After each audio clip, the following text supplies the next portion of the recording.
Hello, mga kamaster, maraming salamat po sa lahat ng tumatangkilik ng Number 1 Supreme Warrior. Paki-follow and subscribe mga master para sa mga susunod pang mga kabanata. Number 1 Supreme Warrior. Kabanata 2041. Inilabas niya ang dalawang table toss mula sa Mustard Seed Spirit Ship. Lumutang ang dalawang table toss sa ibabaw ng palad niya. Bahagyang namumula ang isa sa mga table toss, at naramdaman niyang lumubog ang kanyang lakas matapos itong singhot. Ang isa pang tableta ay naglabas ng madilim na glow. Sa pamamagitan pa lamang ng paglalagay ng Pildores na ito sa ilalim ng dulo ng kanyang ilong, nakaramdam na siya ng kasiglahan at puno ng enerhiya. Ang dalawang tabletang ito ay ang Senadorgen Pill at ang Soul Penetrating Pill. Pagkatapos mag-isip tungkol dito, inilabas ni Jackie ang dalawang tabletang ito sa kanyang bibig. Kaagad, naramdaman niya ang surge of energy na kumalat sa buong katawan niya. Sa labas ng Array Door, si Noel ay nakaupo sa isang upuan na ang isang paa ay nasa ibabaw ng isa pa, nanginginig ang kanyang ulo at naghuhuni ng munting kanta. Nagbabago kada 5 araw ang staff na naka-duty sa Soul Hall. Ngayon, naka-duty na naman si Noel. Sa pangkalahatan, kung mas motibasyon ang isang alagad, mas maraming oras ang ginugugol niya sa pagsasanay, kahit na ang kanyang kapaligiran ay hindi nagpapahintulot sa kanya na gawin ito. Gayunpaman, halatang walang motibasyon si Noel. Gusto niyang tamasahin ang kanyang libreng oras at walang pagnanais para sa pagsasanay. Malakas niyang ipinilig ang kanyang ulo at nasa sandaling nakarinig siya ng pag-click mula sa Array Door. Bigla siyang tumigil sa panginginig, ibinaba ang paa, at umupo ng tuwid. Dapat lalabas siya ngayon. Anong araw ngayon? Hindi na mabilang ni Noel ang mga araw na nasa loob si Jackie. Tumayo siya at mabilis na naglakad patungo sa Array Door. Doon, nakita niya ang isang lalaking mapatla ang mukha at balbas sa baba, para siyang binugbog ng kung sino, dahan-daang naglalakad palabas ng pinto. Tila naubos ang lahat ng pagsisikap ng lalaki sa paglalakad palabas ng pinto at hindi siya nakilala ni Noel noong una. Mabilis siyang napahawak sa kanya nang makitang malapit nang mag-collapse ang lalaki. Kuya Jackie, anong nangyari? Sinaktan mo ba ang iyong espiritu? Bakit parang ang oras na ito ay mas masahol pa kaysa sa huling pagkakataon? Dati, nang lumabas si Jackie sa Array Door, mayroon pa rin siyang sapat na lakas para lumabas ng pinto kahit na medyo masama ang hitsura niya. Sa pagkakataong ito, gayunpaman, tila si Jackie ay dumaan sa impyerno at bumalik. Hindi lang siya pamayat, hindi siya nakaahit at haggard. Napakalungkot ng mukha niya na iisipin ng mga hindi nakakaalam na ilang taon na siyang naninirahan sa slum. Kinamayan ni Jackie ang kanyang huling natitirang lakas. Hindi man lang siya makapagbitaw ng salita. Nagkataon na papasok si Zane na may hawak na wallis at siya rin ay nabigla nang makita ang estado ni Jackie. Ay nalalayan nilang dalawa si Jackie sa bench at binuhusan siya ni Noel ng isang tasa ng tsaa. Pagkatapos ay kumuha siya ng isang tableta mula sa kanyang sariling storage space at inilagay ito sa kanyang harapan. Ang tableta ay hindi mataas sa grado, ngunit ito ay lubos na epektibo sa pagpapanumbalik ng enerhiya. Ito ay isang tableta na maaaring palakasin ang kanyang kakanyahan at linangin ang kanyang espiritu. Walang kamalay-malay na umiling si Jackie. Ang presyo ng tabletang ito ay hindi mahal ngunit nangangailangan pa rin ito ng mga puntos ng kontribusyon upang matubos ito. Bagamat matagal nang nasa Dul Sovereign Pavilion si Noel, hindi siya mayaman. Sa kabila ng paghina ni Jackie, pilit na isinuot ni Noel ang tableta sa kamay ni Jackie. Huwag kang mag-alala. Kunin mo na lang. Hindi ko ginamit ang aking mga kontribusyon para makuha ang tabletang ito. Ito ay ibinigay sa akin ng aking mga matatanda at marami pa kung saan nanggaling iyon. Mas kailangan mo ito kaysa sa akin ngayon. Maaari mo akong bayaran mamaya. No choice si Jackie kundi tanggapin ang pill dahil sinabi na ni Noel. At saka, tama siya tungkol kay Jackie na kailangan ng energy restoring pill. Pagkatapos mag-alinlangan ng isang segundo, sa wakas ay naipasok niya ang tableta sa kanyang bibig. Kabanata 2042. Ang mga nakapagpapagaling na katangian ng tableta ay banayad. Kung ikukumpara sa dalawang table toss na nauna niyang ininom, ang pagkakaiba sa mga katangiang panggamot ay halos parang langit at lupa. Ang mga nakapagpapagaling na katangian ng Senadorgen Pill at ang Soul Penetrating Pill ay parang cooking oil on fire, at ang Energy Restoring Pill na ito ay parang spring water, gurgling. Ang banayad na mga katangian ng panggamot ay dahan-daang dumaloy sa mga meridian ni Jackie, na nag-aayos ng kanyang mga sugat at unti-unting nagpapasigla sa kanya. Makalipas ang 15 minuto, unti-unti siyang nakabawi sa kawalan ng lakas ng katawan. Maraming salamat, Kuya Noel, ani Jackie pagkatapos humigop ng tsaa. Bagaman ayon sa mga patakaran, kailangan ni Jackie na tawagan si Noel bilang kanyang junior, pinili niyang hindi gawin ito, at sa halip ay tinawag siya bilang kanyang senior. Pakiramdam niya ay mas magalang na gawin ito. Matapos marinig ang pagtawag sa kanya ni Jackie, tumawa si Noel at hindi na masyadong inisip iyon. Tinapik niya si Jackie sa balikat at same time na sinabi, parang gusto mong pahirapan ang sarili mo hanggang mamatay sa tuwing nagsasanay ka sa Array Door. This time was your worst yet. Sinuri ko ang iyong vitals noon at natuklasan kong may kaunting pinsala sa iyong mga meridian. Anong ginagawa mo sa loob? Pagkarinig nito ay ngumiti lang ng mapait si Jackie. Upang paikliin ang ikalimang soul sword, kusang loob niyang ininom ang Senador Genpil at ang soul penetrating pill. Ang dalawang table tas ay sobrang nangingibabaw habang ang epekto nito ay dumb alloy sa kanyang katawan. Bagamat nagdala sila ng magagandang epekto, hindi rin siya komportable. Lalo na ang Senador Genpil na mas nangingibabaw kaysa sa soul penetrating pill. Ang Senador Genpil ay naglalaman ng malaking halaga ng totoong enerhiya. Ang epekto nito ay hindi magiging hindi komportable kung ito ay kinuha sa ilalim ng normal na mga pangyayari at binigyan ng oras upang matuno ng dahan-dahan. Gayunpaman, ang bawat minuto sa Array Door ay mahalaga para kay Jackie at sa gayon, gumawa siya ng isang nakatutuwang desisyon. Isinasantibi ang nangingibabaw na katangian ng Senador Genpil, pilit niyang hinihigop ang mga nakapagpapagaling na katangian at mabilis na naibalik ang tunay na enerhiya sa kanyang katawan. Nasugatan din niya ang mga meridian bunga ng nangingibabaw na mga katangian ng gamot kaya nang siya ay lumabas, siya ay nanghina na halos kailangan niyang gumapang palabas ng pinto. Gayunpaman, siya ay binigyan ng malaking gantimpala at kahit na hindi niya sinasadyang nasugatan ang kanyang mga meridian, matagumpay niyang nakondensed ang ikalimang soul sword. Pagkatapos ng lahat, aabutin lamang siya ng ilang araw upang ayusin ang kanyang mga meridian. Nagpakawala siya ng malalim na hininga. Hindi magandang sabihin sa kanila ang lahat ng ito kaya sinabi na lang niya, no pain, no gain. Tuluyan nang nawala ng imek si Noel. Kung ikukumpara sa desperadong pagsisikap ni Jackie, siya ay higit na walang pakialam at relaxed. Napagpasyahan na niyang dahan-dahan siyang angat sa hanay ng Deacon at magtatrabaho sa Dul Sovereign Pavilion sa natitirang bahagi ng kanyang buhay. Sa oras na ito, ang higit na inaalala ni Jackie ay ang labanan sa pagitan ng samahan ng clan. Ano ang status ng labanan ngayon? May mga pagkalugi ba ang Dul Sovereign Pavilion? Matapos itanong ito, naalala niya ang ugali ng mga bagong informal na alagad ng Team Kando na para bang ginagamit nila ang mga informal na disipulong ito bilang kumpay ng kanyan. Kaya naman, mabilis niyang idinagdag, paano yung mga bagong di-formal na disipulo na kasabay ko ay sumali? Nagpunta ba silang lahat sa larangan ng digmaan? Tinitigan niya sina Noel at Zane, naghihintay ng kanilang mga sagot. Nag-iba ang ekspresyon nila nang marinig ang mga tanong niya. Marahan na tumawa si Noel. Hindi natin siya masisi kung hindi niya alam ang nangyayari sa outside world. Matagal na siyang nasa loob. Natigilan si Jackie sa sinabi niya. Ano ang ibig niyang sabihin? May malaking nangyari ba habang nasa loob ako? Natapos na ang digmaan, sagot ni Noel nang hindi na siya hinintay na magtanong. Wala nang away. Tanong ni Jackie na nakakunot ang noo. Kabanata 2043. Tumanggaw si Noel, naiwan si Jackie na tulala. Mula nang dumating sa kontinente ng Hestia, narinig niya ang tungkol sa imbroglyo sa pagitan ng Dul Sovereign Pavilion at Muddled Origin Clan. Ang dalawang paksayon ay nagtataglay ng malalim na sama ng loob laban sa isa't isa sa loob ng mahabang panahon at sa mga mapagkukunan ng lihim na lugar na kumikilos na parang fuse, ang dalawang paksayon ay maaaring mag-away anumang oras. Para sa kadahilanang ito, ang Dul Sovereign Pavilion ay espesyal na nag-recruit ng maraming mga bagong disipulo at ibinaba ang mga detalye ng pagpasok, ngunit pagkatapos ng lahat ng iyon, nagpasya silang tapusin ang digmaan ng ganoon na lamang. Baka sa mukha niya ang walang imek na ekspresyon ni Jackie. Nagkatinginan sina Noel at Alan at natural na naiintindihan ang iniisip ni Jackie. Iyan ay ganap na walang katotohanan, tama ba? Natigilan din kami.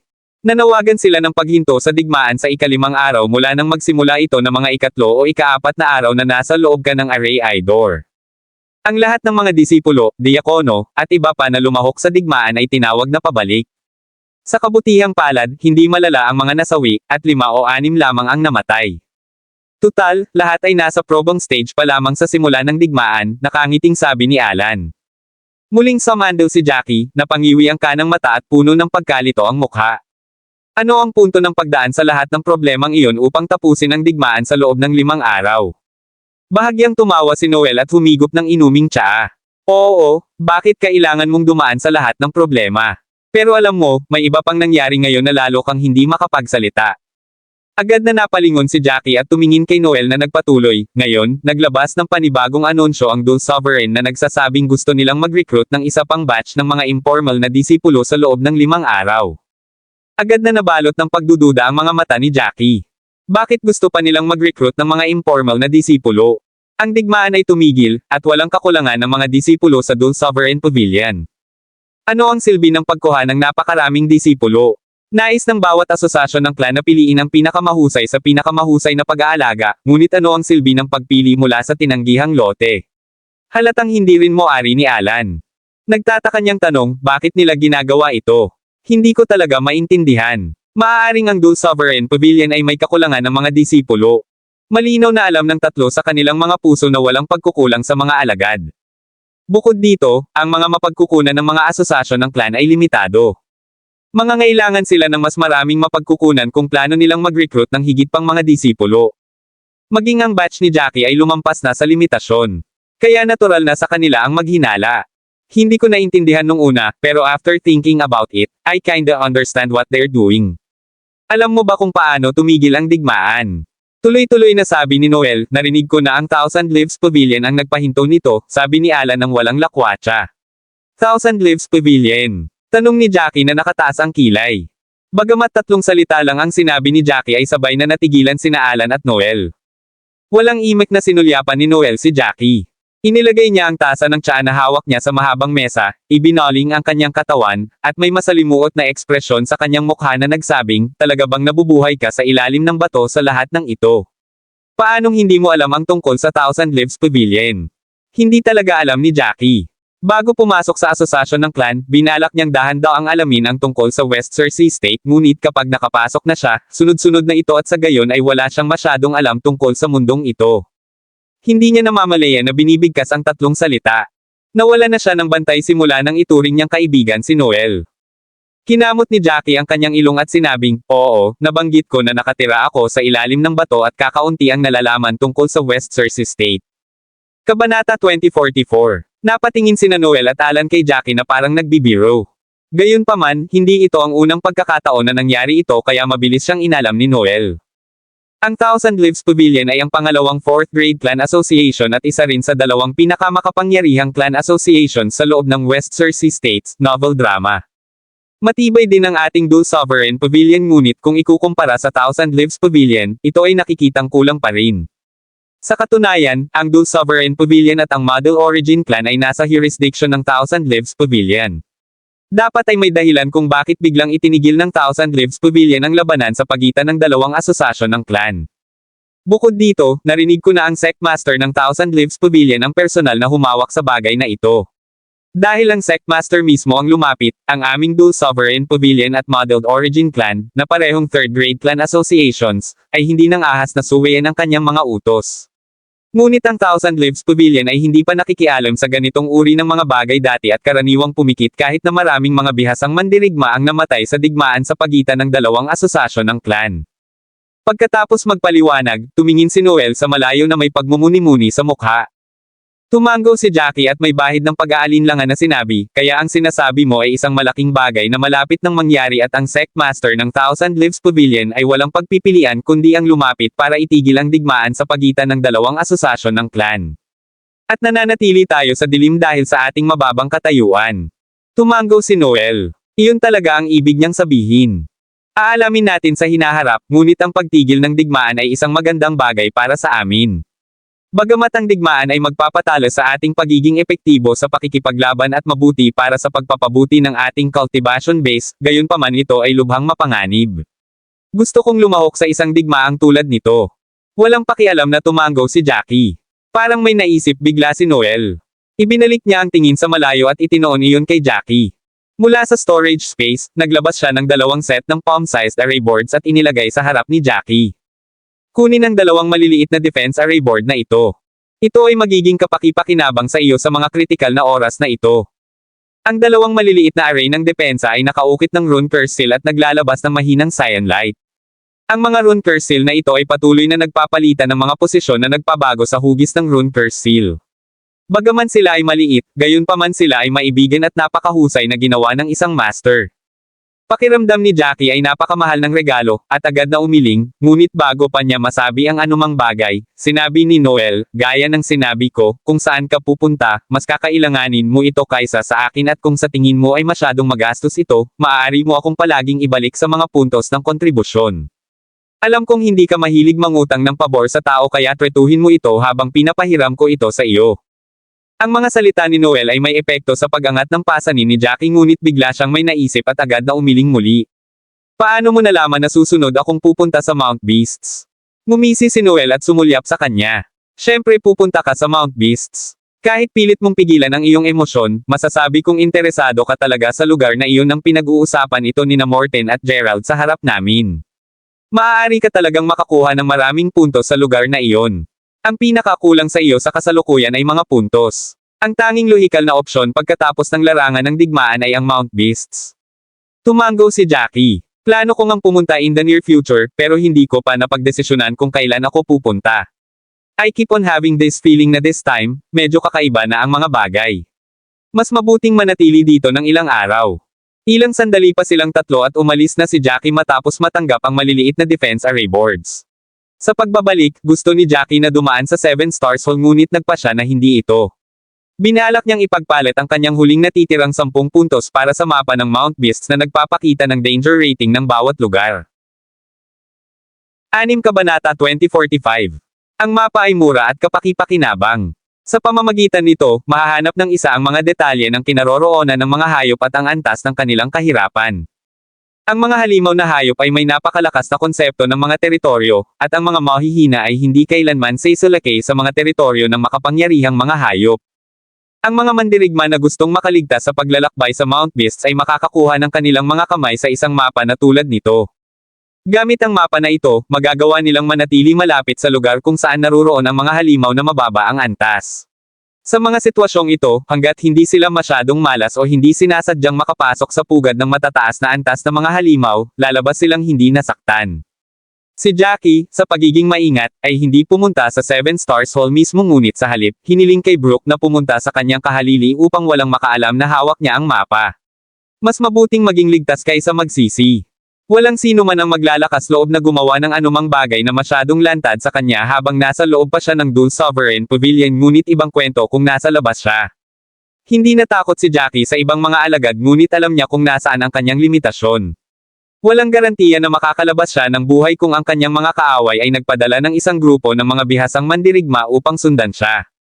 Pagkalipas ng 2 araw, sa labas ng Mount Beasts, hinawakan ni Jackie ang mapa ng rating sa isang kamay habang sinusubukang makilala ang mga nakapaligid na geographical na tagapagpahiwatig. Sa labas ng Dul Sovereign Pavilion, natural na wala siyang masyadong pagdududa kaya tinawag niya si Nash palabas ng Mustard Seed Spirit Ship. Sa panahong ito, na si Nash sa kanyang isip at kahit na sapat ang espasyo sa Mustard Seed Spirit Ship, gusto pa rin niyang lumabas para makita mismo ang Hestia Continent. Itinuro ni Nash ang mapa at sinabing, simula sa Dul Sovereign City, maglakad ng 60 milya sa timog, mararating mo ang labas ng Mount Beasts. Ayon sa lokasyon kung nasaan tayo sa mapa, dapat tayong maglakad ng 10 milya pasulong, at pagkatapos ay magpalit ng direksyon. Kung maglalakad ka ng 40 milya sa silangan, darating ka sa lugar ng pagtitipon ng mga halimaw ng nakuhang antas. Sa tuwing lalakad silang dalawa sa isang tiyak na distansya, inihahambing nila ang mapa sa paligid. Ito ay upang maiwasan ang maling daan, kahit na sila ay nasa isang lokasyon na hindi malapit sa pugad ng malalakas na halimaw na hayop. Gayunpaman, magiging masinop para sa kanila na tumapak ng maingat dahil ang Mount Beast ay laganap na may halimaw at demonyo. Itinabi ni Jackie ang mapa pagkatapos kabisaduhin ang tinatayang lokasyon at nagpatuloy sa kanyang ama. Sumulyap si Nash kay Jackie, tumawa, at sinabing, akala ko tiyak na hahanapin mo ang lugar ng pagtitipon ng mga likas na halimaw na antas. Umiling si Jackie at walang putol na sinabi, bagaman ang layunin ng paglalakbay na ito ay makakuha ng mas maraming kontribusyon, dapat pa rin akong magpatuloy ng maingat dahil ito ang unang pagkakataon ko rito. Tsaka nag-aalala ako sa'yo kaya wala akong choice kundi maglaan ng oras. Sa pamamagitan ng unang pag-explore sa pinakaligtas na lugar, malalaman natin kung saan tayo atres kung makatagpo ka ng panganib. Tumango si Nash. Naiintindihan niya ngayon ang pag-aalala ng kanyang anak. Hindi sumagi sa isip ko na magiging ganoon kalawak ang Mount Beasts. Upang maging tumpak, hindi ito dapat tawaging Mount Beasts kundi Mountain Range Beasts. Upang maiwasan ang ibang mga tao na pagdudahan ang kanyang pagkakakilanlan, si Jackie ay naging masipag sa pag-aaral ng pinakapangunahing kaalaman sa heograpiya ng West Jersey State. Ang West Jersey State ay nahahati sa tatlong bahagi ng Mount Beasts. Ang Mount Beasts ay matatagpuan sa gitna ng West Jersey State at sumasakop sa isang malaking lugar. Ang pinakatimog na bahagi ng West Jersey State ay ang domain ng 4th Grade Clan Association, Corps Pavilion. Mayroong kabuoang lugar ng dalawang asosasyon ng clan sa ika-4 na baitang sa West Jersey State, at isang asosasyon ng clan sa ika-4 na baitang ang namuno sa isang lugar. Ang Corps Pavilion ay sumasakop sa timog ng Mount Beasts, at ang Thousand Leaves Pavilion ay sumasakop sa hilaga. Ang dalawang asosasyon ng clan ay pinaghiwalay ng Mount Beasts. Palibhas ay napakalayo, na natili silang bawat isa sa kanilang sariling domain sa loob ng maraming taon. Kabanata 2046. Pagkatapos ng lahat, ang dalawang angkan ay pinaghihiwalay ng Mount Beasts Wedge sa pagitan, at ang mga halimaw na hayop ay laganap sa bundok. Kahit na ang pinakamalakas sa 4th Grade Clan Association ay hindi nang ahas na tumawid sa Mount Beasts para sa kanilang kamatayan ay matitiyak kung gagawin nila iyon. Ang lugar ng Mount Beasts ay higit sa 2 beses kaysa sa saklaw ng impluensya ng Thousand Leaves Pavilion. Ganyan kalawak ang bundok at ang kasalukuyang lokasyon ni Jackie ay nasa labas lamang ng bundok. Bagamat maraming halimaw doon, lahat sila ay mahina at walang silbi. Ang isang masiglang core ng isang likas na halimaw na hayop ay maaaring palitan ng 70 puntos ng kontribusyon, ngunit ang isang nakuhang masiglang core ng halimaw ay maaari lamang ipagpalit sa 10 puntos ng kontribusyon, at ang ilang mahihinang halimaw ay wala kahit na may espiritual na mga core, na ginagawang walang kabuluhan na patayin sila. Sa kasalukuyan, ang lugar ng pagtitipon ng mababang antas na halimaw na pupuntahan ni Jackie, ay walang likas na antas ng halimaw na hayop. Lahat sila ay nakuhang antas ng halimaw na hayop. Hindi sa naglakas loob si Jackie na hindi subukang salakayin ang mga likas na halimaw, ngunit naisip niya na dapat muna niyang maging pamilyar sa nakapaligid na kapaligiran at magkaroon muna ng ruta ng pagtakas. Ang saklaw ng aktibidad ng halimaw na hayop ay may isang malakas na likas na teritoryo. Habang lumalalim ang isa sa bundok, mas malakas ang mga halimaw na hayop. Sa makatuwid, mainam na magkaroon ng ruta ng pagtakas kung sakaling magkaroon sila ng anumang panganib.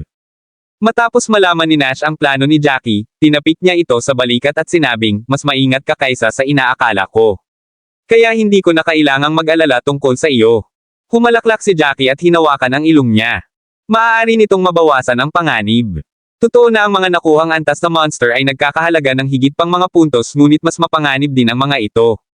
Ako ay kasalukuyang nasa paunang yugto lamang ng likas na antas at maaari lamang bumalik kung napapaligiran ako ng mga ito. Pagkatapos ng lahat, ang Mount Beasts ay puno ng mga halimaw. Habang ang mga tao ay nangangaso ng mga halimaw, ang mga halimaw ay nangangaso din ng mga tao. Ang lugar ay isang natural na coliseum at si Jackie ay dapat manatiling mapagbantay sa lahat ng oras. Makalipas ang 4-5 oras, sa wakas ay nakarating na rin si Jackie sa kanyang destinasyon. Ang talagang ikinagulat niya ay wala siyang nakitang mababang antas na halimaw pagkatapos ng mahabang paglalakad. Tanging ang nakapaligid na matatayog na puno at ang pag-awit ng mga ibon, hayop, at insekto ang nagpatunay na siya nga ay nasa bundok ng mga hayop. Maging si Nash ay naisip na medyo kakaiba. Hindi ba dapat ang lugar na ito ay puno ng mga halimaw? Bakit wala tayong nakita mula nang pumunta dito?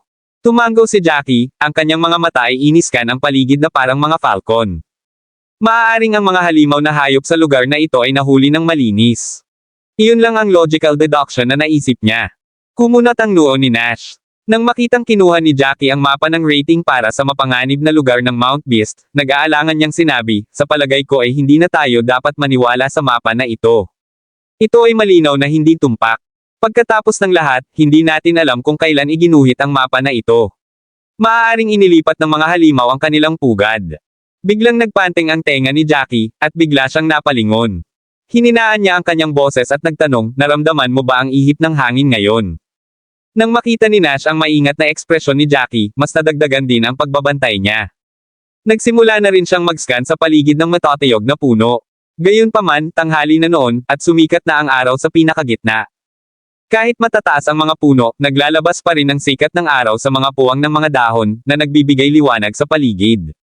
Ang mga damo sa lupa ay nagsiwalat ng isang buga ng kahalumigmigan, at ito ay malambot kapag sila ay nakatapak dito. Naaamoy nila ang madugong amoy dito. Gayunpaman, hindi ito naging dahilan ng pag-iingat ni Nash, dahil mula nang tumuntong sa Mount Beasts, ang amoy na ito ay napupuno na sa kanilang mga ilong. Sigurado akong walang hangin na umiihip ngayon lang. Kung may ihip ng hangin, manganginig ang mga dahon sa tuktok ng puno, ngunit bakit mo itatanong?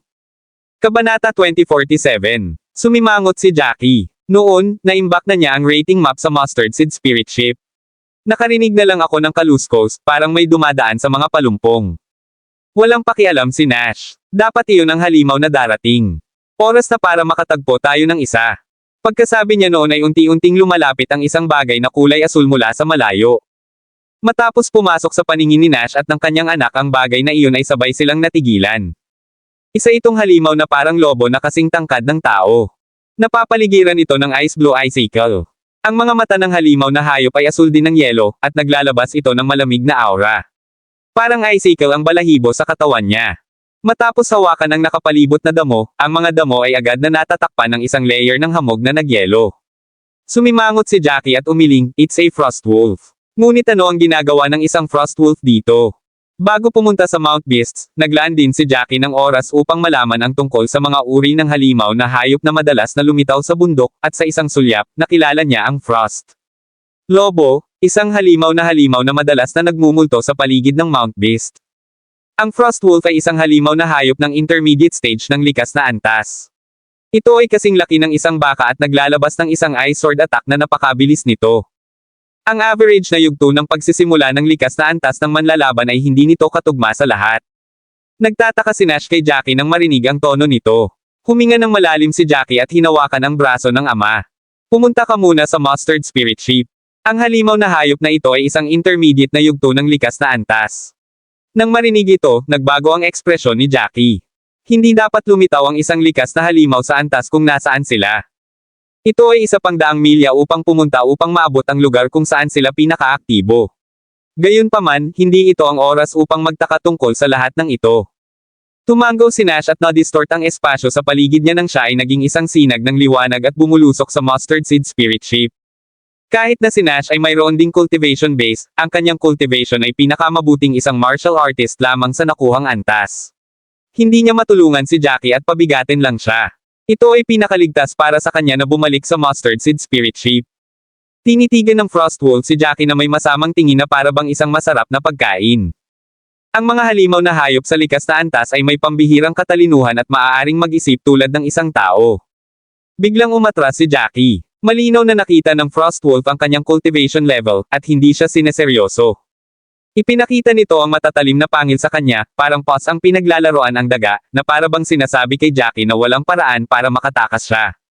Sumimangot ng malalim si Jackie at inilabas ang itim na dagger mula sa Mustard Seed Spirit Ship. Napaka-komportable ni Jackie sa itim na punyal na ito na nagbubuga ng madilim na liwanag. Ang Frost Wolf ay nag-scan sa kanya pataas at pababa na may disdain at inis na ekspresyon. Lumakad siya ng ilang hakbang pasulong ngunit tumayo si Jackie. Ang Frost Wolf ay tila ayaw ipagpatuloy ang pag-aaksaya ng oras kay Jackie at nagsimula itong bahagyang yumuko ang kanyang mga paa. Biglang napagtanto ni Jackie na may balak itong umatake at hindi niya ito dapat basta-basta. Nagsagawa siya ng ilang mga handsil at sunod-sunod na pitch black ron ng Dom Alloy mula sa kanyang mga daliri at mabilis na itinurok sa itim na punyal. Ang itim na dagger ay sumabog na may jet black light, at ang apat na soul swords ay sumanib dito. Sa sumunod na segundo, naramdaman ni Jackie ang malakas na hangin at ang lamig ng bungo. Pinaikit niya ang kanyang mga mata at inayos niya ang kanyang posisyon. Nakarinig siya ng lagaslas at 3 o 4 na yelong asul na sinag ng liwanag ang bumaril patungo sa kinatatayuan niya. Kaagad pagkatapos, nagkaroon ng kaluskos, at ilang 6 na panig na ice crystal ang bumaril mula sa posisyon kung saan siya nakatayo lang. Ang 6 na panig na ice crystal na ito ay nagdala ng malakas na malamig na hangin, na agad na nagyayelo sa nakapalibot na damo at lupa. Kabanata 2048. Nanlamig ang mga mata ni Jackie nang makita ang nangyari. Hindi niya talaga dapat maliitin ang halimaw na ito. Isang suntok mula rito ay maihahalin tulad sa pag-atake ni Wesley. Lalo nitong ikinagulat si Jackie. Pagkatapos ng lahat, ang lugar na kinaroroonan niya ay kabilang sa outer periphery. Ito ay dapat na lubhang ligtas. Maging si Wesley ay mahihirapang manalo laban sa Frost Wolf, ano pa ang masasabi tungkol sa iba pang mahihinang informal na mga disipulo? Nagkataon lang ba na nabangga ni Jackie ang isang Frost Wolf dito? Pinaikit niya ang kanyang mga mata at ipinaalala sa kanyang sarili na wala na siyang oras para isipin ang lahat ng ito. Mabilis na umatake muli ang Frost Wolf nang makitang nakamis ito. Sumakay ito kay Jackie sa pamamagitan ng pagtulak sa kanyang makapangyarihang mga hita. Oh shit! Ang bilis ng Frostwolf ay napakabilis kaya nasulyapan lang niya ang isang ice blue blur. Ang kanyang puso ay nanginginig at ang kanyang mga kamay ay patuloy na naglalabas ng mga selyo ng kamay. Patuloy siyang umatras habang pinapagana ang mga batas ng kalawakan upang makaiwas sa kagat ng Frostwolf. Ganyan kalakas si Jackie. Ang isang manlalaban sa unang yugto ng likas na antas ay tiyak na hindi makakaiwas sa pag-atake ngunit sa kanyang bilis, mabilis na nabuksan ni Jackie ang distansya sa pagitan niya at ng Frostwolf. Ano man ang mangyari, may kalamangan ang Frostwolf pagdating sa malapit o santukan na labanan. Sa makatuwid, ginagawa itong pinakamalakas na uri ng Frostwolf sa gitna ng intermediate na yugto ng mga likas na halimaw na antas.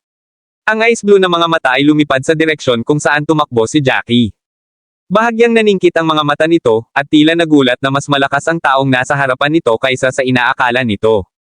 Naiwasan niya ang kanyang pag-atake sa suporta ng batas ng kalawakan at sa loob ng 2 o 3 paghinga, nakapaglagay na si Jackie ng malawak na distansya sa pagitan niya at ng Frostwolf. Pinaikit niya ang kanyang mga mata, at may pumasok sa kanyang isipan na kakailanganin niyang talunin ang Frostwolf sa pinakamaikling panahon na posible. Ang pagdrag ng away ng mas matagal ay magpapalala lang. Muli siyang nagsagawa ng ilang mga handsil at naglabas ng 3 itim na dagger mula sa Mustard Seed Spirit Ship. Ngayon ay mayroon siyang 4 na uniforming itim na punyal sa kanyang kamay na inihanda niya noon pa man. Huminga siya ng malalim, at isang kulay abong itim na liwanag ang kumislap sa kanyang mga kamay. Ang Frostwolf ay tila naramdaman na si Jackie ay magiging problema at ayaw din niyang magtagal sa laban. Inihagis nito ang kanyang nagyayelong asul na ulo at napaungol patungo sa tahimik na kalangitan na parang tinatawag ang kanyang pack. Napatawa naman si Jackie sa loob. Pagkatapos ay sumugod muli ang Frostwolf sa kanya. Isang nakasisilaw na nagyayelong asul na liwanag ang sumambulat mula sa gitna ng mga kilay ng lobo, at 4 na 6 na panig na ice crystal ang bumaril patungo kay Jackie sa napakabilis na bilis. Ang bilis ng pag-atake ng Frostwolf ay tila tumaas ng 10 beses. Huminga ng malalim si Jackie. Nang bumaril ang 6 na panig na ice crystals, alam niya sa kanyang puso na imposibleng makaiwas, kaya buti na lang at hindi niya binalak na gawin iyon. Kumunat ang noo niya at umunlad ang gray-black light sa kanyang mga kamay. Itinulak niya ang 2 kamay pasulong, ang kulay abong itim na liwanag ay agad na bumalot sa 4 na itim na punyal na parang baging. Sa isang magaan na tandang, ang mga itim na punyal ay sumugod patungo sa Frostwolf. Isang bakas ng paghamak ang sumilay sa nagyayelong asul na mga mata ng Frostwolf nang makita niya ang pag-atake. Tila napakadiin nito sa atake ni Jackie. Sa sumunod na segundo, bumangga ang 4 na itim na dagger sa 4 na 6 na panig na ice crystals. Ang nagyayelong asul na liwanag at ang kulay abong itim na liwanag ay nagtagpo sa gitna ng hangin, at ang tunog ng impact ay sumabog kasabay ng marahas na pagbabago-bago ng enerhiya. Matapos magbanggaan ang 2 sinag ng liwanag, muli silang nagpakawala ng nakakasilaw na kislap, sabay na pinaikit ng Frostwolf at Jackie ang kanilang mga mata. Kabanata 2052. Si Jackie ay nagtataglay ng isang pares ng mga mata at nakita niya ang ilang mga figure na nagmamadali patungo sa kanilang direksyon. May kabuuang 3 tao na may 2 sa kanila na umalalay sa isang tao sa gitna, na tila nasaktan. Ang kanilang bilis ay hindi masyadong mabilis o masyadong mabagal. Parang may hinahabol sila. Mabilis na inimbak ni Jackie ang halimaw na bangkay sa Mustard Seed Spirit Ship. Ang pag-aani ng masiglang core nito at iba pang bahagi ay maaaring maghintay. Pagkatapos ay hinailan niya pabalik ang kanyang ama. Sa kanan, dapat ay umalis na siya sa lugar na iyon ng mabilis at maingat ngunit na-curious siya na alamin kung may nangyaring hindi pangkaraniwan. Ilang segundo lang ay nakarating na silang 3 sa kinatatayuan nina Jackie at Nash. Mabilis na naglabas ng espada ang nasa kanan sa kanyang storage space at itinuro ang glebela ni Jackie nang makita niya ang mga ito. Parang kutsilyo ang mga mata ng lalaki at matamang nakatingin kay Jackie. Magkapareho ang pananamit ng 3 lalaki, parang mga disipulo ng isang partikular na asosasyon ng clan. Nilaibot ni Jackie ang mga mata sa kanilang 3 at palihim na nagdasal na sana ay hindi sila mga alagad ng Modeled Origin clan. Kung sila talaga, hindi maiiwasan ang away. Ang dahilan ng hindi niya paglayo matapos makita ang 3 tao kanina ay isa, na curious siya, at 2, silang 3 ay mukhang sugatan at umaarte na parang hinahabol kaya malamang ay hindi na sila magsisimula ng anumang hindi kinakailangang away. Ang 3 lalaki ay nakasuot ng puti na may ilang mga dahon ng kawayan na nakaberde sa kanilang mga dibdib. Ang kanilang mga puting kamisete ay nabahira ng dugo at ang kanilang mga mukha ay nagpapakita ng matinding pagod. Sumulyap si Dwight Warner kay Jed McDaniel at sinabing, ang taong ito ay ang informal na disipulo ng Dole Sovereign Pavilion. Matapos marinig ito, iniligpit ni Jed ang kanyang espada. Hindi nagpalit ng damit si Jackie nang lumabas siya. Nakasuot pa rin siya ng uniforme ng mga informal na disipulo ng Dul Sovereign Pavilion. Sa makatuwid, hindi mahirap makilala siya. Tiningnang mabuti ni Jed si Jackie na hindi itinatago ang kanyang cultivation level kaya madaling malaman sa isang sulyap kung saang cultivation level siya. Umalis ka na dito dali. Babala ni Jed. Tumango si Jackie. Pakiramdam niya ay may mapanganib na nangyayari. Mahihirapan silang humawak sa sitwasyon kung talagang may humahabol sa tatlong lalaki. Mabilis niyang hinaila ang braso ng ama at nawala sa lugar na iyon. Bagamat ang lugar na kanilang kinaroroonan ay kabilang sa panlabas na periphery ng Mount Beasts, hindi pa rin ligtas para sa kanila na makipaglokohan. Pinakamabuting umalis na sila sa lugar kahit na gustong-gusto niyang malaman ang mga nangyayari. Gayunpaman, bago pa man sila makahakbang ng 3 hakbang, umubo ng marahas ang nasa gitna. Namutla ang mukha ni Dwight nang makitang umuubo ang sariwang dugo. Idiniin niya ang 2 daliri niya sa palso ng gitnang tao para tingnan ang palso nito. Ang mga bagay ay mukhang hindi maganda para kay Brother Albion. Dapat tayong maghanap ng lugar upang gamutin ang kanyang mga sugat bago tumakbo muli. Pinagdikit ni Jed ang mga kilay at seryosong tumango. Naramdaman din niya na baka mamatay si Albion kapag nagpatuloy sila sa pagtakbo ng ganito. Ang tanging dahilan kung bakit nakatakas silang dalawa ay dahil kay Brother Albion kaya walang paraan na hahayaan siyang mamatay ng mag-isa, sa labas. May kuweba sa malapit. Nag-set up ako ng ilang simpleng maliliit na defense array formation sa paligid nito.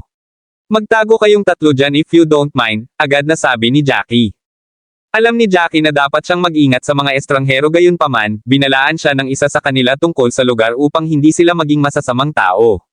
Bukod dito, walang dahilan para gumawa sila ng anuman sa kanya dahil wala siyang halaga at hindi pa gaanong kataas ang antas ng kanyang cultivation. Kabanata 2053. Pinaikit ni Jed ang kanyang mga mata at muling pinalaki si Jackie. It was a pure coincidence they ran into each other and besides, ang nangyari sa kanila ay walang kinalaman sa Dul Sovereign Pavilion, pero sa huli, tinanggap pa rin nila ang alok niya. Sa kuweba, nagsimula sila ng apoy upang panatilihing mainit ang Albion.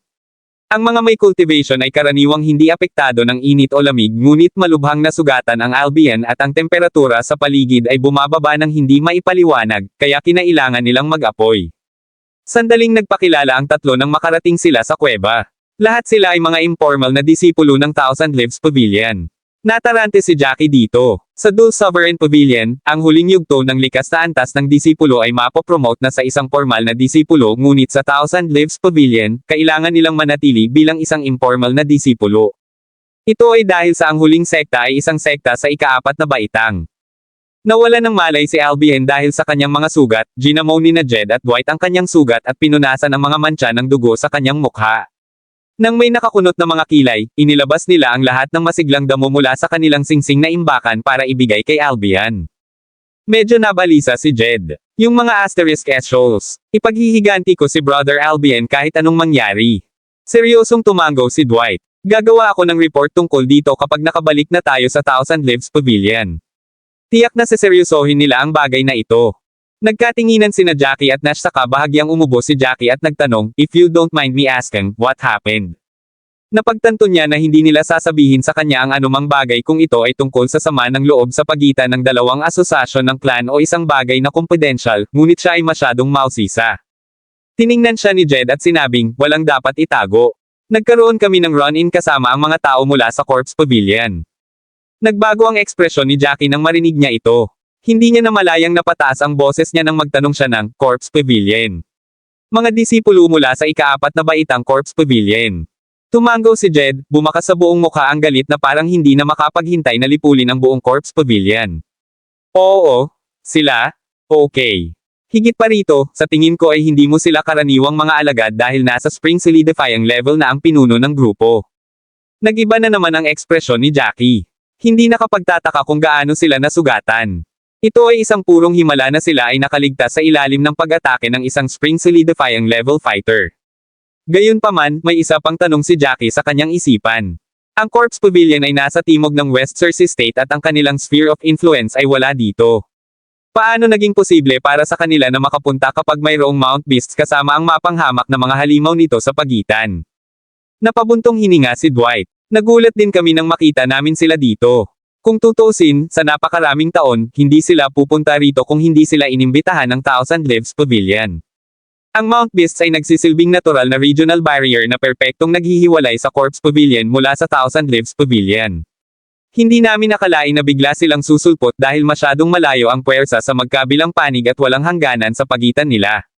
Nabasa ni Jackie ang tungkol sa Corpse Pavilion noong binabasa ang mga Class Eco. Sa mga Class Eco, ang Corpse Pavilion ay inilarawan bilang isang ambisyoso at walang awa na samahan ng clan. Bagamat ang samahan ng clan na ito ay lubhang mapanganib dahil sa pagkakaroon ng Mount Beasts, walang direktang salungatan ng interes sa pagitan ng dalawang sekta. Kabanata 2054. Sa makatuwid, sa loob ng maraming taon, naghari ang kapayapaan. Minsan, ang Thousand Leaves Pavilion ay mag-iimbite pa ng mga kilalang disipulo ng Corpse Sect na pumunta. Anong ginagawa nila dito? Nandito ba sila para manghuli din ng mga halimaw? Paano pa sila nakarating? Tanong ni Jackie na nakakunot ang noo.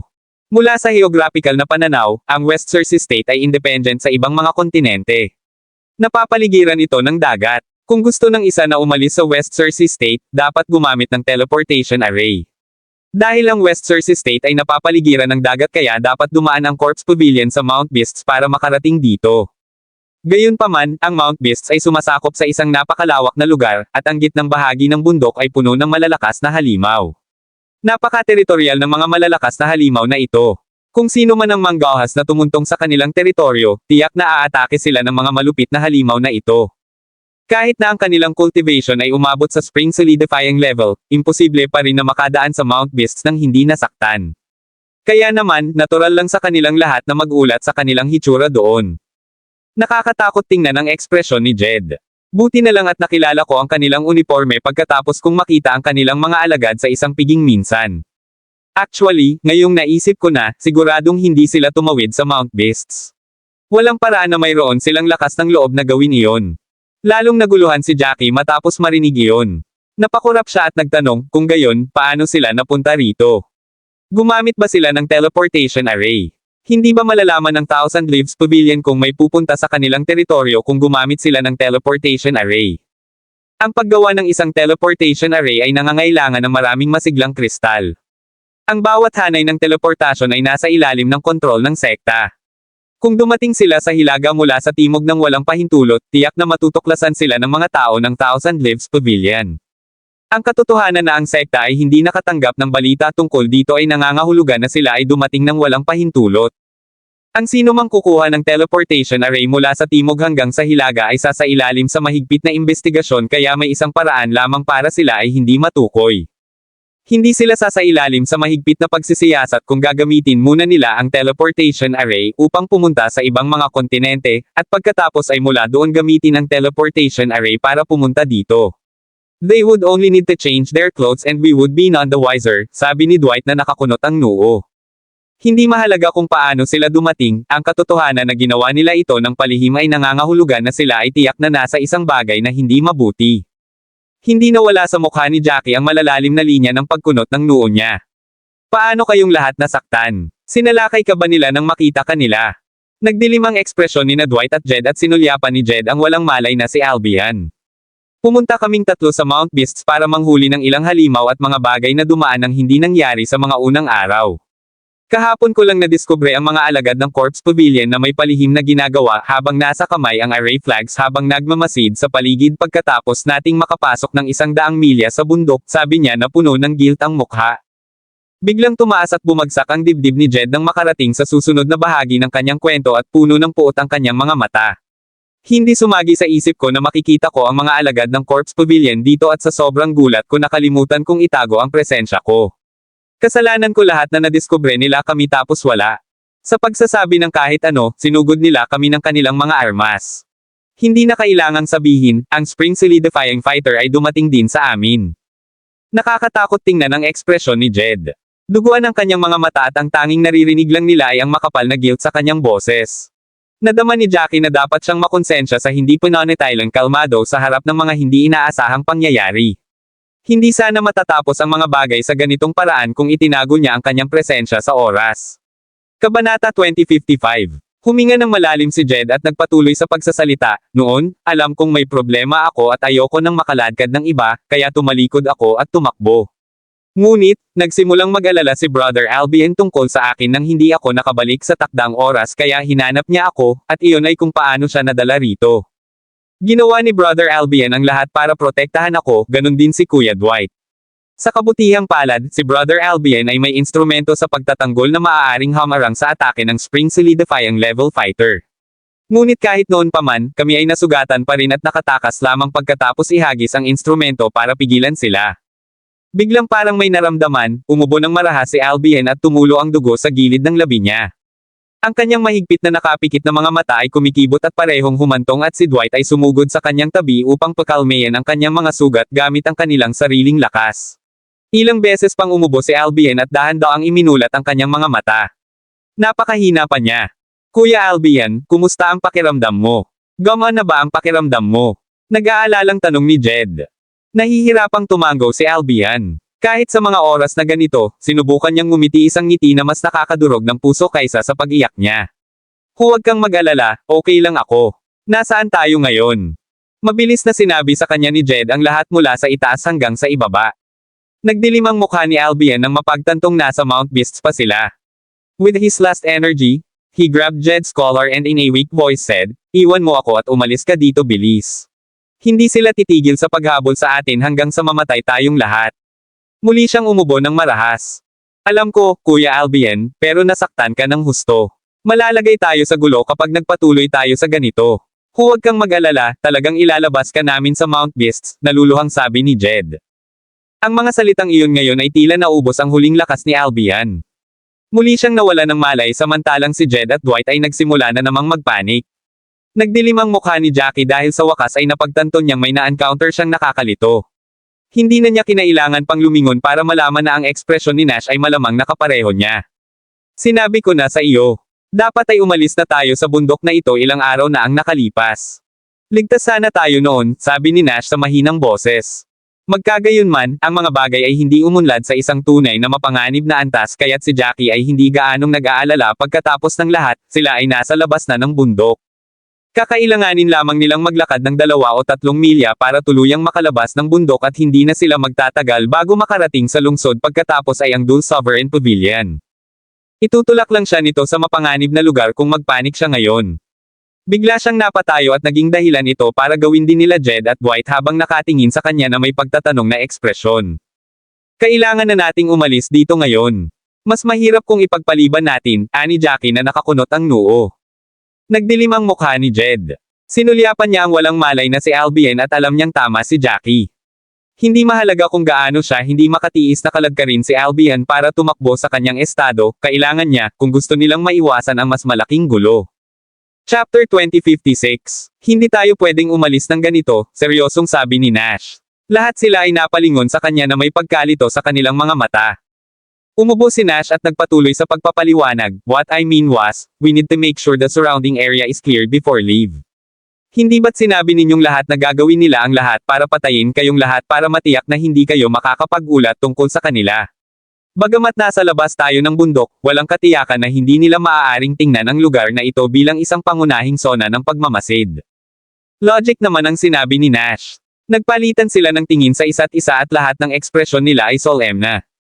Hindi na nila kayang magtagal pa pero hindi rin sila basta-basta makaalis ng ganoon. Nagtaas ng kilay si Jackie at nagdesisyon. Paano ito? Scout ko ang nakapalibot na lugar para gumawa ng landas ng pagtakas at aalis tayo sa loob ng 2 oras. Nang hindi na hinintay ang kanilang mga sagot, tumalikod siya para umalis sa kuweba ngunit pinigilan siya ni Dwight. Ako na lang ang pupunta. Nakagawa ako ng isang espesyal na pamamaraan at may matalas na pakiramdam ng pangunawa. Kung may mga kalaban sa paligid, malalaman ko agad at makaka-address ako ng ligtas. Pagkatapos ng lahat, ang iyong paglilinang ay nasa paunang yugto lamang ng likas na antas. Tsaka mas okay na ako ngayon, sabi niya habang tumatayo. Tinapik-tapik niya ang damo sa ilalim. Tumango si Jackie. Hindi na kailangang makipag-away tungkol dito dahil mayroon siyang espesyal na pamamaraan sa pag-scout sa paligid. Tumango naman si Jed kay Dwight. Ipaubaya mo na sa akin si Kuya Albion. Mangyaring mag-ingat doon at bumalik sa lalong madaling panahon. Tumango si Dwight at lumabas ng kuweba habang matiyagang naghihintay silang 4 sa kuweba. Nagmuni-muni si Jackie para ipahinga ang katawan habang si Nash naman ay tinulungan si Jed sa pag-aalaga kay Albion. Lumipas ang mga segundo at lalong nag-alala si Nash. Pagkaraan ng 10 minuto, hindi na niya ito napigilan at sinabing dapat ay nakabalik na siya ngayon. Sa tingin mo ba ay nagkaroon siya ng problema sa labas? Nag-aalala rin si Jed pero kung ikukumpara kay Nash, mas naiintindihan niya ang mga kakayahan ni Dwight. Mahina siyang bumantong hininga at sa seryosong tono ay sinabi, sa normal na mga pangyayari, napakabilis na makakatakas si Brother Dwight. Mas matalino siya kaysa sa karamihan sa atin at napakabilis na makakadetect ng anumang bagay na kakaiba kaya walang pagkakataon na makatakas tayo kung talagang nahaharap siya sa anumang problema ngayon. Lumipas ang isa pang 10 minuto at maging ang mukha ni Jed ay dumilim ng mga segundo. Tumayo siya at nag-aalalang nakatingin sa bakana ng kuweba. Alam na alam ni Jackie ang kanyang nararamdaman ngunit wala silang magawa kundi ang maghintay. Sa wakas, makalipas ang 1 oras, nakarinig sila ng mga ingay mula sa labas. Nanliit ang mga mata ni Jackie, at likas niyang tiningnan ang maliit na defense array sa kanyang kamay. Para maging epektibo ang defense array, dapat gamitin ng magkasama ang 2 defense array. Isang defense array board ang inilagay sa labas at ang isa ay itatago sa gilid ng user. Ang defense array board sa kanyang kamay ay hindi lamang nagsisilbing alarma ngunit maaari ring ihatid ang eksena sa labas. Isang figure ang mabilis na tumawid sa lokasyon kasama ang monitor area ng array. Hindi man niya nakikita ang mga katangian ng tao, gumaan ang loob niya nang makilala ang uniforme ng Thousand Lives Pavilion. Mabilis na pumunta si Jed sa entrance para salubungin si Dwight. Siya ay mukhang mas malungkot kaysa dati at natatakpan ng mga dahon at damo. Madumi ang buhok niya at mapatla siya kaya naglabas siya ng malamig na aura. Kabanata 2057. Hinawakan ni Jed ang balikat ni Dwight at nag-aalalang nagtanong, anong nangyari? Nakaranas ka ba ng anumang panganib? Nakaplano ka na ba sa ating pagtakas? Ang sunod-sunod na tanong na ito ay lalong nakakatakot pagmasdan ang mukha ni Dwight. Bahagyang nanginginig ang kanyang mga pupil at kumikibot ang mga sulok ng kanyang mga labi na parang sinusubukang magdesisyon kung paano siya sasagutin. Nagsimulang magpanik ang iba nang makita siyang ganito ang kinikilos. Lumapit din si Jackie at tinitigin siya nang nakakunot ang noo. Marahang pumirma si Dwight at ikinaway ang kanyang kamay. Pumasok muna tayo sa loob at sasabihin ko sa iyo ang lahat. Tumango sila at bagamat sabik sa sagot, wala na silang ibang magawa kundi ang pumasok sa kuweba. Nalaman ko kung ano ang ginagawa nila sa array flags at walang paraan para makaalis tayo ngayon, seryosong sabi ni Dwight matapos tingnan ang walang malay na si Albion. Nagbago ang ekspresyon ng lahat at biglang hinawakan ni Jed ang mga braso ni Dwight. Nagtaas siya ng boses at nagtanong, anong nangyari? Bakit hindi tayo makalabas? Sabihin mo sa akin kung ano ang nangyari. Nabangga mo na naman ba sila? Tumango si Dwight at ipinikit ang kanyang mga mata sa pagsisikap na pakalmayan ang sarili. Oo, nasagasaan ko na naman sila. Siguradong may gagawin silang malaking bagay. Nagpatuloy ako sa paghahanap ng pinakamahusay na ruta ng pagtakas ngunit mayroong hindi bababa sa 20 o higit pang mga disipulo mula sa Corpse Pavilion at pagkatapos na tingnan mabuti, ang mga disipulo na humabol sa amin ay wala sa kanila. Sa madaling salita, sinakop ng mga alagad ng Corpse Pavilion ang bundok na ito. Ngunit salamat sa aking mga diskarte, nakatakas ako mula sa kanilang pagtuklas bago nila ako natuklasan. Huminto siya rito. Hinikayat siya ni Jed na magpatuloy sa pamamagitan ng pagtatanong, bakit hindi tayo makaalis dito? Dahil ba sa sobrang dami nila? Umiling si Dwight at nanginginig ang labi niya. Hindi, ito ay dahil sa isang bagay na mas masahol pa kaysa doon. Bagamat totoo, nagawa kong makatakas sa kanilang pagtuklas at matagumpay na nakarating sa hangganan sa pagitan ng Mount Beasts at sa labas ng mundo ngunit mula doon ay natuklasan kung nag-set up sila ng isang hanay ng bitag kasama namin dito. Ang trap array na ito ay mag-aalerto sa kanila kung sino man ang lumabas dito at ang tanging paraan para makaalis sa array ay ang pag-atake dito. Natigilan ng lahat nang marinig nila ito. Ito ang pinakamasamang sitwasyon kailanman. Hindi nila inaasahan na ang mga disipulo ng Corpse Pavilion ay maglalagay ng isang hanay ng bitag sa mga hangganan ng Mount Beasts. Gaya ng ipinahihiwatig ng pangalan, ang hanay ng bitag ay ginagamit upang bitag ang mga tao sa isang partikular na lugar. Bagamat magagawa nilang makawala dito sa pamamagitan ng pag-atake dito ng malakas na enerhiya, matutuklasan pa rin sila hanggat nasa loob sila ng saklaw ng babala.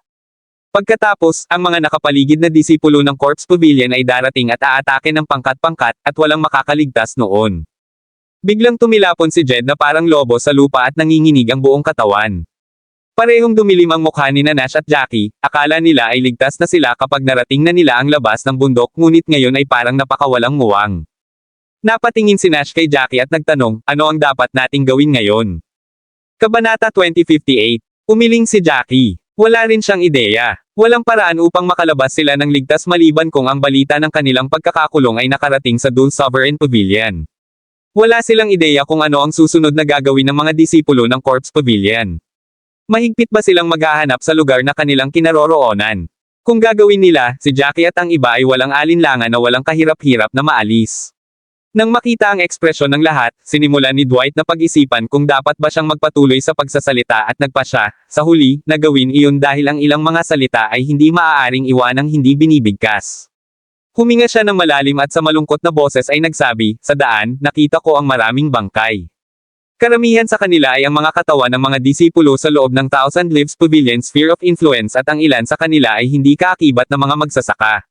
Sa paghusga sa mga sugat ng kanilang katawan, tiyak na namatay sila sa ilalim ng mga sandata at hindi ng mga halimaw. Ang balitang ito ay nagtulala ng isang hindi magandang sitwasyon. Tuldok, kinumpirma nito ang hula ni Jackie na kahit sino ay maalis sana kapag natuklasan ng mga disipulo ng Corpse Pavilion.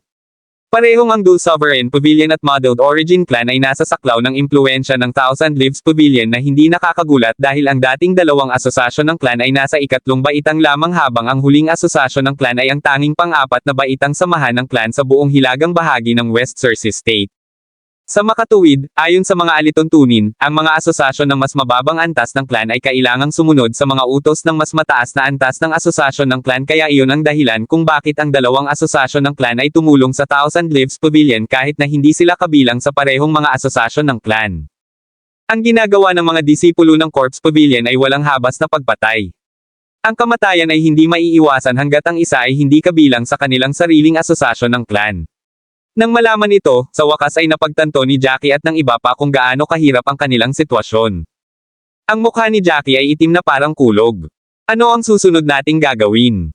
Hindi natin kayang hintayin na lamang na dumating sa atin ang kamatayan. Walang magawang sumulyap si Dwight kay Nash at sinabing, tama ka. Hindi lang tayo makapaghintay na mamatay dito pero natuyo na ang ating mga ideya. Hindi rin kami sigurado kung ilan ang mga disipulo ng Corpse Pavilion doon. Mula sa aking unang obserbasyon, mayroong hindi bababa sa 100 sa kanila. Ang isa sa kanila ay mapapamahalaan pa ngunit kadalasan ay gumagalaw sila sa mga grupo. At saka, hindi rin namin alam kung ano ang motibo nila at kung hanggang kailan sila mananatili rito. Inilista ni Dwight ang lahat ng tanong sa isipan ng lahat at gayon paman, walang mahanap na sagot. Ito ang magiging pinakamasama nilang bangungot kung plano ng mga disipulo ng Corpse Pavilion na manatili doon ng kalahating taon o kahit 1 taon. Kumunat ang noo ni Jackie at itinaas ang ulo. Gaano katagal sa palagay mo aabutin ng Thousand Leaves Pavilion para matuklasan kung ano ang ginagawa ng Corpse Pavilion? Iyon ang tanong na milyon-milyong dolyar. Ibinigay na ang Thousand Leaves Pavilion ay mapapansin na may mali kahit na ang mga disipulo ng Corpse Pavilion ay nag-set up ng trap array ngunit ang tanong ay, kailan? Ang tanging pag-asa lang nila, sa ngayon, ay ang sagipin ng Thousand Leaves Pavilion pero hindi sila sigurado kung ano ang gagawin ng mga nakatataas sa sekta kapag nalaman nila ang ginagawa ng Corpse Pavilion. Tumayo si Jackie at tumingin sa labas ng entrance. Hindi tayo pwedeng manatili dito at nakaupong pato. Dapat ay humanap pa rin tayo ng paraan para makalabas anuman ang plano ng Corpse Pavilion na gawin o gaano katagal sila mananatili rito. Kinuha niya ang mapa mula sa kanyang storage ring, inilapag ito sa lupa, at minarkahan ang kanilang lokasyon. Si Jackie ay isang mapagpasyang tao at piniling huwag ay rak ang kanyang utak sa hindi niya maisip. Sa halip, siya mismo ang gagawa ng paraan para makaalis dito. Lumapit din si Dwight sa tabi niya.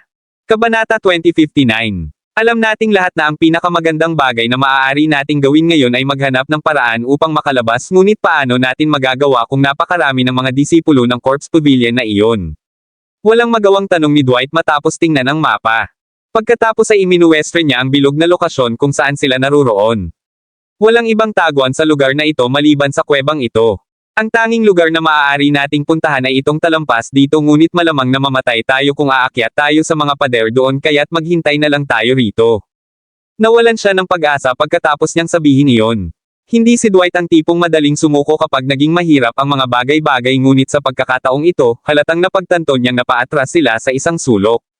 Bagamat ligtas pa rin sila sa ngayon, hindi niya tiyak kung gaano katagal pa. Biglang naglabas ng pulang glow ang maliit na defense array board ni Jackie. Mabilis niyang ibinaba ang mapa at pumunta sa board para magsagawa ng mga hand seal. Ang glow ay naging puti at isang gumagalaw na imahe ang lumutang sa itaas ng board. Agad nilang nakilala ang lugar na kanilang tinitingnan. Ang lugar ay halos 100 yarda ang layo mula sa kuweba at ang gumagalaw na imahe ay nagpapakita ng 20 o higit pang mga tao sa isang paalang na linya na naglalakad patungo sa kinaroroonan nila. Kakaibang maskara ang suot ng lalaking nasa gitna ng pila.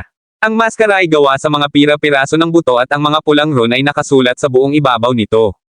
Bumangon si Ted mula sa lupa nang makita niya ang taong iyon, siya ang spring solidifying level fighter. Papalapit na ang kanilang mga kalaban at ito ang nagpasikip sa puso ni Jackie habang nagdidilim ang ekspresyon nito. Ang lalaking may maskara ay may hawak na pulang lubad sa kanyang kamay at isang halimaw, na may sukat na halos kalahati ng karaniwang taas ng tao, ay nakatali sa dulo ng lubad. Ang halimaw ay mukhang aso ngunit mas mabangis kaysa sa isang normal na aso. Isa lang ang mata nito ngunit ang mata ay kasing laki ng palad at ang kanyang balintataw ay naglalabas ng pulang kinang. Ito ay isang Cyclops K9. Sabi ni Jackie na nakakunot ang noo. Ang Cyclops K9 ay ang huling yugto ng likas na antas ng halimaw. Gayunpaman, ang halimaw na ito ay mas mahina kaysa sa karaniwang huling yugto ng likas na antas ng halimaw at napakapopular sa mga tao. Maraming mga martial artist ang gustong panatilihin ang isa o dalawa sa kanila bilang mga alagang hayop. Ang mga asosasyon ng clan, pati na rin, ay nais na panatilihin ang isang grupo ng mga ito, dahil sila ay darating na lubhang kapaki-pakinabang lalo na sa mga oras na tulad nito. Napaawang ang labi ni Jed. Ang kanyang ekspresyon ay labis na nakakatakot tingnan at ang kanyang hininga ay naging sobrang haggard. May hinahanap sila. Sino kaya ito? Bagamat hindi mananalo ang isang Cyclops K9 sa pakikipaglaban sa iba pang mga halimaw, makakahanap siya ng isang tao batay sa pagbabago-bago ng kanyang tunay na enerhiya. Sa kanyang mata na kasing laki ng palad, mahahanap niya ang mga bakas ng taong iyon sa loob ng isang tiyak na saklaw sa pamamagitan ng pag-asa sa natitirang tunay na pagbabago-bago ng enerhiya ng isang tao. Ito rin ang dahilan kung bakit maraming mga asosasyon ng clan ang napaboren na magkaroon ng grupo ng mga K9 Cyclops bilang mga alagang hayop. Nanlamig ang kanilang dugo nang makita nila ang Cyclops K9. Pagkatapos ay nakita nila ang lalaking nakamaskara na kumuha ng isang piraso ng tela at itinapat ito sa harap ng mata ng Cyclops K9. Ang malaking mata ay naglabas ng madilim na pulang ron, at ang mga ron ay kumikislap sa hangin na tila sila ay naaakit ng tela, at nagsimulang lumipad at lumutang sa maliit na piraso ng tela. Dumilim ang mukha ni Dwight, at mabilis niyang nilingan ang wala pang malay na si Albion. Galing yan sa undershirt ni Kuya Albion. Hindi niya sinasadyang napunit ito sa pakikipaglaban sa kanila. 100% akong sigurado tungkol dito. Kabanata 2060. Muling kumirot ang puso ng lahat nang marinig nila ito at nagsimulang manginig ang kanilang mga kamay. Hinahanap ng Cyclops Dog ang isang tao sa pamamagitan ng pagsunod sa natitirang tunay na pagbabago-bago ng enerhiya ng taong iyon. Kapag ang sinuman ay gumagamit ng mga kasanayan o diskarte sa martial arts, magkakaroon ng natitirang tunay na pagbabago ng enerhiya sa mga bagay na kanilang ginamit. Ang ganitong uri ng tunay na pagbabago-bago ng enerhiya ay hindi matukoy ng mga tao, ngunit ang Cyclops K9 ay nagagawa. Kahit na ang mga damit ng taong iyon ay may napakahinang pagbabago ng totoong enerhiya. Sa malaking mata ng Cyclops K9, ang tunay na enerhiya ay maaaring palakihin ng hindi mabilang na beses. Sa sandaling ito, nagising si Albion at bahagyang nanambalik ang kulay sa kanyang mukha. Kitang-kita na gumana ang mga spirited herbs na itinambak sa kanya noon ni Dwight at Jed. Gayunpaman, kahit na gayon, wala sa kanila ang nasa anumang mood para sa pagdiriwang. She asterisk T. Kinagat ni Jackie ang kanyang mga ngipin habang tumindi ang pag-aalala sa kanyang puso, dahil napansin niyang tila naka-zero ang Cyclops K9 sa mga target nito at kumakaway ang kanyang buntot at nakatingin sa direksyon nila. Ito ay kasing ganda ng pagtanggap nila ng hatol na kamatayan. Naging haggard ang kanyang hininga at pinagsisisihan niyang pinalabas si Nash sa Mustard Seed Spirit Ship. Hindi niya akalain na haantong sa ganito ang mga pangyayari. Kailangan na nating umalis sa lugar na ito. Nahanap na tayo ng Cyclops K9, desididong sabi ni Jackie. Ang mukha ni Dwight ay kasing itim ng kulog. Pero saan tayo pupunta? Kalat-kalat na sila. Mamamatay tayo kung lalabas tayo ng ganito. Sabi niya sa tonong nagpapanik. Maaring tila kinaladkad nilang tatlo si Jackie sa kanilang problema ngunit kay Jackie, nagpapasalamat siya na nabangga sila. Kung hindi, maaaring hindi niya alam ang tungkol sa mga disipulo ng Corpse Pavilion at maaaring nasagasaan sila at malamang ay patay na ngayon. Pumikit siya at pinilit na pakalmayan ang sarili. Pagkatapos, nagdesisyon siya. May isang paraan upang makatakas sa pagtuklas ng Corpse Pavilion. Saang paraan? Tanong ni Dwight at Jed na nanlalaki ang mata. Sa sandaling iyon, muling umilo na pula ang maliit na array defense board at lahat sila ay lumingon para tingnan ang mga bagong ipinadalang gumagalaw na imahe. Ang lalaking nakamaskara ay gumagawa ng mga hand seal at ang Cyclops K9 ay nakalock na sa target nito. Tuwang-tuwa itong tumatalon, sinusubukang sumugod sa kuweba, ngunit hinaila ito pabalik ng lalaking nakamaskara. Sa sumunod na segundo, naglakad ang lalaking nakamaskara sa isang partikular na lugar. Oshi *T. Sigaw ni Jackie sa mahinang boses nang makita kung saan siya pupunta. Kaagad, ang maliit na array defense board na hawak niya ay nabasag na may malutong na tunog ng crack at alam ng lahat kung ano ang nangyari nang hindi nangangailangan ng paliwanag. Ang maliliit na defense array boards ay nakalink sa isa't isa kaya hindi nakakagulat na ang array board na nasa kamay ni Jackie ay masira kapag nabasag ng lalaking nakamaskara ang isa pa sa labas ng kuweba. Sa kabutihang palad, nakita na nila ang lahat ng kailangan nilang makita. Lumingon si Jackie at sinulyapan si Albion. Maraming salamat mga kamaster sa walang sawang pagsusubaybay, isang like, share, and subscribe naman dyan mga kamaster. Abangan ang susunod pang mga kabanata.